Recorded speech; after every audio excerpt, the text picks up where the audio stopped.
Hi. Okay, I got an email from somebody and it was quite long and there's a lot of stuff, but then towards the end it says, there's one thing I wanted to ask. It's kind of embarrassing, to be honest.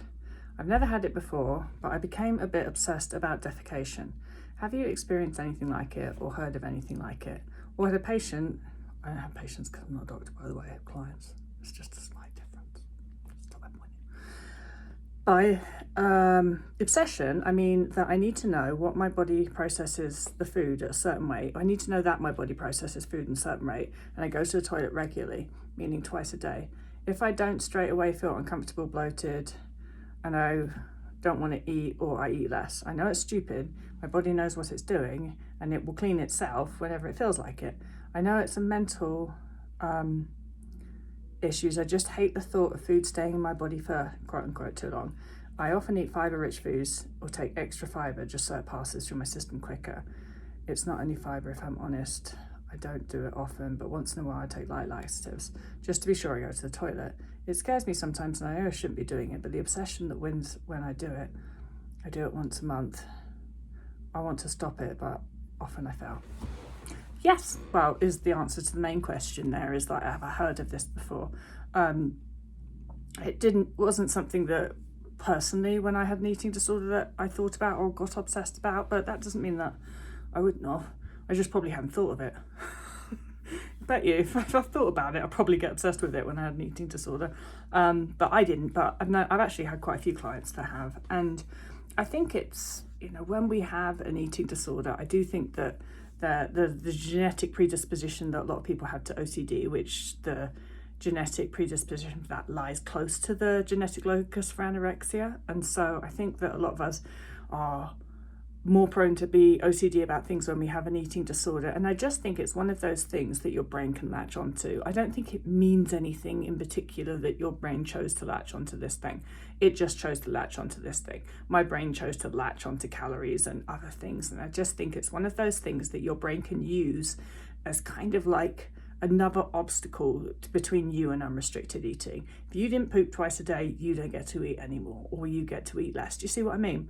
And I just think it's when our brain has all of these obstacles, this is just one of them. It's all of those things combined that actually make just eating without restriction relatively difficult. When you've got, oh, well, I'm only allowed X amount of calories now, I can have bread once a day, and I have to have poop before I eat, and I have to have answered my emails before I eat, and I have to have done X, Y, and Z. And so I think that it really is as simple as that. Now, if I was a therapist, I'd be like, gosh, isn't that interesting? But I'm not a therapist, so I'm not. And I don't think it means anything about you as a person. I don't think that we need to read very much into it. I really honestly do think it's quite as simple as your brain's just latched onto this one thing. And if you think about it, pooping is it's relevant, it's to do with digestion. Your brain's probably really interested in digestion. Like a lot of people develop all sorts of weird stuff around digestion when they have an eating disorder. Hyper awareness around feelings of bloated, feelings of fullness, all of that sort of thing. But a lot of people develop like a phobia or emetophobia, which is fear of throwing up, and it's all just linked with digestion. So people seem to, not everybody of course, but a lot of people with eating disorders do seem to get a little bit obsessive one way or another about how they're digesting food. There's a mosquito in here. If I suddenly jump, you'll know why. So you're not alone, promise. You're not even weird. It's not even that interesting. What you're just going to have to do is you're going to have to rewire this like everything else. At the moment, you are reinforcing this sort of weird thing that your brain's doing around defecation by adhering to it. So, for example, if you haven't pooped twice a day and your brain goes, yeah, shouldn't eat anymore because you didn't poop, you're not eating. Or if your brain's saying you should eat less because you didn't poop as much, you're eating less. That means you are reinforcing that thought pattern via your action. Don't want to do that. In fact, you got to do the opposite, haven't you? When your brain goes, poop alert, you haven't pooped, then you're going to go, shut up, brain, and eat another biscuit. And if you keep doing that, after a while, your brain will be like, well, obviously we're not obsessed with poops anymore, so I'm just going to stop bringing it up. You have to force yourself not to reinforce what your brain is trying to tell you about this. And you have to force your brain to sort of drop the subject. You've just got to be like, brain, it's so uninteresting, not even bothered, shut up.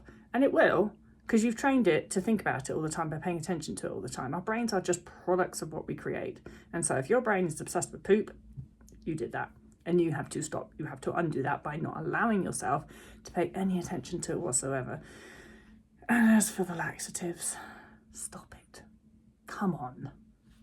Stop. Right. Hope that helps.